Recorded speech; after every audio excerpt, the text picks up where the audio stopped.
পাবনা থেকে ঢাকা যাব, কেন ঘুরে যেতে হবে? ঢালার চরেই রেলও আছে, তবু কেন পিছনে যাবে?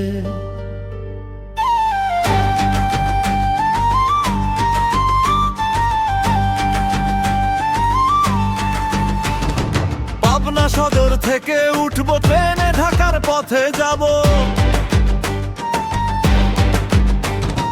কিন্তু আগে ঈশ্বরদী কেন পিছন দিকে ছুটবো? ঈশ্বরদী থেকে চাটো মোহর, তারপর ভাঙ্গুড়া, সিরাজগঞ্জ আর উল্লা পাড়া, কেন এই ঘুরপাক ধরা? সময় যাবে, পথ বাড়বে, কষ্ট বাড়বে ভাই, যদি রেল সেবা দিতে হয় তবে সোজা পথেই চাই। এটা কেমন নিয়ম ভাই, এটা কেমন বিচার? পাবনাবাসী রেল চাই, চাই না এমন অন্ধকার। ঢালার চর থেকে ঢাকা চাই, সোজা পথে রেলও চাই। পাবনাবাসীর ন্যায্য দাবি, এই দাবি মানতেই হবে ভাই।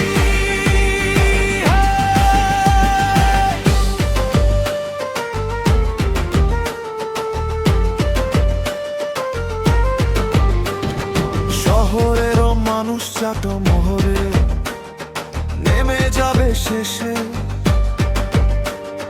সিমেনজি আর মাইক্রো নিয়ে ফিরবে আপন দেশে।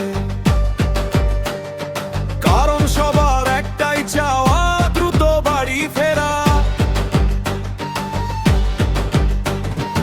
এমন রেল সেবা দিয়ে কি কমবে মানুষের ভোগান্তি সারা? পরিবার আর লাগেজ নিয়ে কেউ যাবে ঈশ্বরদী, নিরুপায় হয়ে ঘুরবে মানুষে, তাই কি রেল নীতি? এটা কেমন নিয়ম ভাই, এটা কেমন বিচার?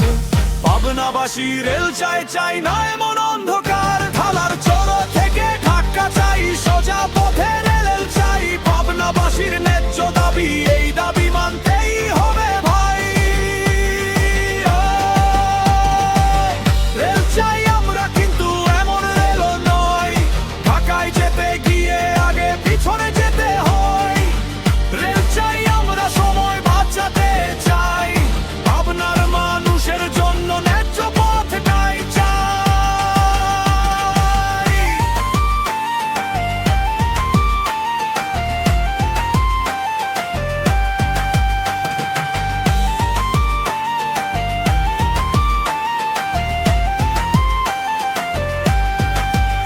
ঢালার চর থেকে ঢাকা চাই, সোজা পথে রেল চাই।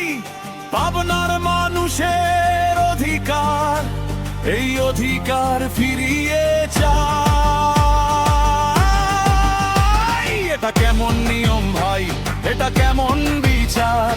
রেল সেবা চাই, পাবনার চাই না কোনো উপহাস। পাবনা থেকে ঢাকা সোজা পথে রেল চাই। ঢালার চর থেকে ঢাকা পাবনাবাসীর দাবি চাই।